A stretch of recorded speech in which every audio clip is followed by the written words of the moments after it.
Typhoon. That's going to continue making its way further eastwards.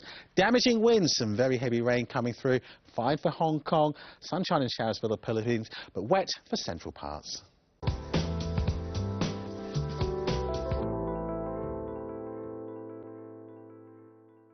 This week on South to North, 3 best-selling crime authors join us to discuss the changing face of the modern crime thriller.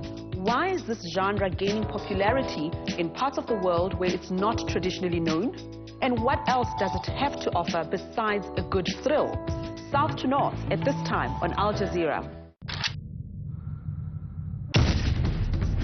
The threat is very real and a deterrent must be found. They've come from far and wide with one objective: to become rangers and protect the wildlife. From now on, training starts. But the training is not for the faint-hearted, and only the best will make it through. Pull that trigger at the wrong time. Jail for a minimum of 12 years. Episode 1 of Wildlife Warzone, New Recruits, at this time on Al Jazeera.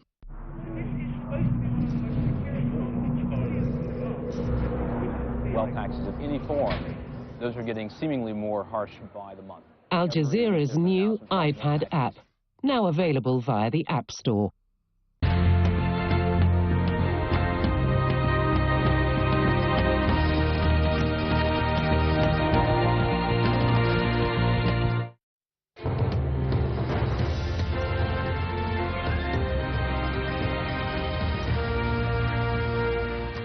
Hello again, a reminder of the top stories on Al Jazeera. U.S. Special Forces are understood to have captured an Al-Qaeda leader in Libya. Anas al-Libi is wanted for his alleged role in the bombings of U.S. embassies in Kenya and Tanzania in 1998. U.S. Special Forces have also launched an operation in Somalia but failed to capture an Al-Shabab leader. The armed group says one of its fighters was killed in the port town of Barawe, south of the capital, Mogadishu.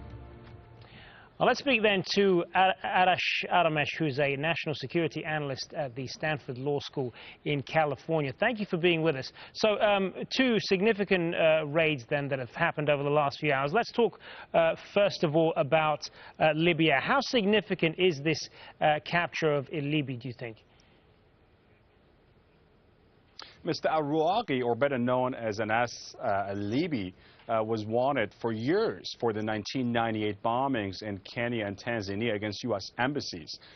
He was given asylum or political asylum in the United Kingdom, but later returned to Libya after the war against the former dictator of Libya, Muammar Gaddafi, started. Ironically, his family had gone back home before he returned because the son of the former dictator had started this process of reconciliation with armed militants who had renounced violence. But is it significant? Yes, it is. He'd been wanted for years. He was on the FBI's most wanted list for years. There was a $5 million bounty on his head. Now he's been captured. And again, the attacks go back to 1998, but today he was captured. Significant, and it goes back in the broader picture of the U.S. Commitment to bring to justice or kill leaders of Al-Qaeda, whether they are in Central Asia, South Asia, or in the Arabian Peninsula or the Maghreb. Whether it's through drone strikes or use of special ops in the military to either kill or capture people who are involved in planning, operations, recruiting, who pose an imminent and serious danger to U.S. national security.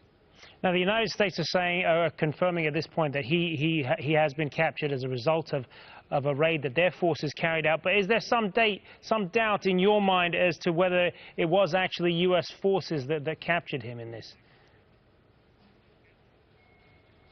At this point, unless you have access to highly classified information from the U.S. Department of Defense or the Special Operations Command, it's unlikely for anyone to know whether this was U.S. Special Forces or another military organization, or perhaps locals on the ground who carried out attacks or this raid on information and intelligence provided by U.S. forces. How far now, back? Again, the question is... Sorry, sorry to interrupt you there. I just wanted to ask you, how far back would they have been planning an operation like this, do you think? An operation like this takes at least 2 to 4 weeks of planning. And again, it depends on how quickly an intel was provided. It is possible that U.S. Special Forces operate and train for such potential scenarios all the time.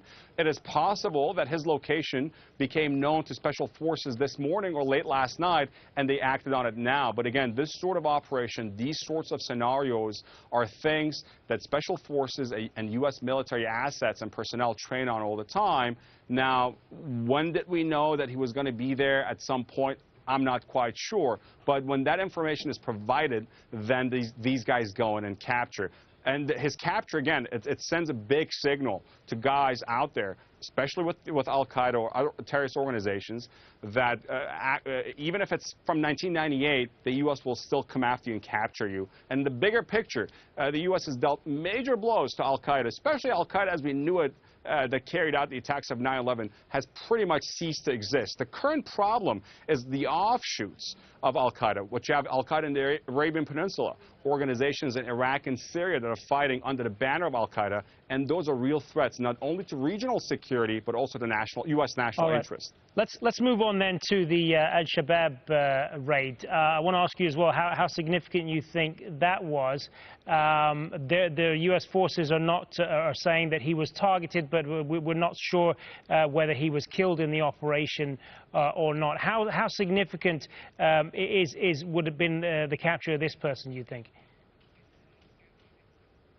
Again, this was yet another operation to capture someone that played an instrumental and significant role in a major terrorist organization called Al-Shabab. Al-Shabab has destabilized Somalia for years.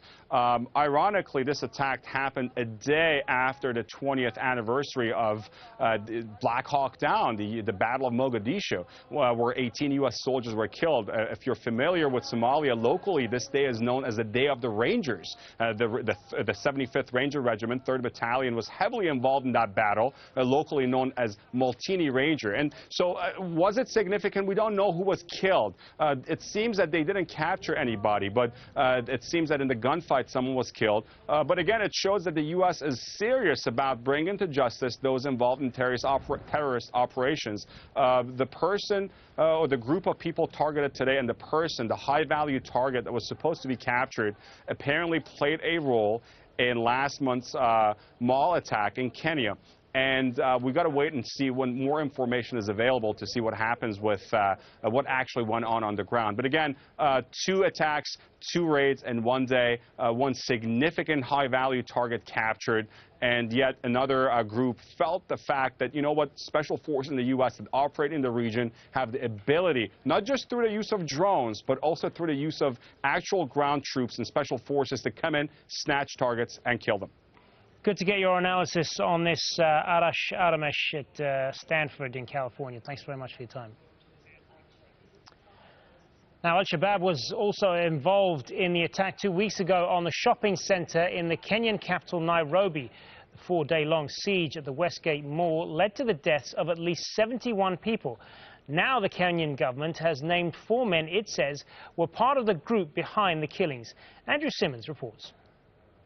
Exactly 2 weeks after the Westgate Mall attack, and the military name the attackers, seen here calmly walking around a storeroom in a supermarket. It was eventually crushed by falling debris as this part of the building collapsed. And the police now say the attackers only numbered between 4 and 6, contradicting the estimate of 10 to 15 made early in the siege. The attackers are named as Abu Bara al-Sudani, said to be Sudanese, the group leader, trained by Al-Qaeda as a sniper. Katab al-Kani, said to be a Somali linked to Al-Shabab. And Omar Naban, the military describe him as a Kenyan of Arab origin. It's understood Naban came from Mombasa. He grew up in a residential district near here and left at the age of 16 with a relative heading for Somalia. Now, the UN monitoring group says he may be related to Salah Ali Salah Naban, who was one of the most wanted Al-Qaeda operatives in the region. He died in a US Navy SEAL strike in 2009. Before Naban's name was known, violence had broken out on Friday near a mosque in this port city. Youths clashed with paramilitary police. 4 people were killed, and the rioters set fire to a church. They'd been angered by an attack on a Muslim cleric shot dead with 3 friends on Thursday night. Muslim human rights groups say they were targeted by undercover anti-terror squad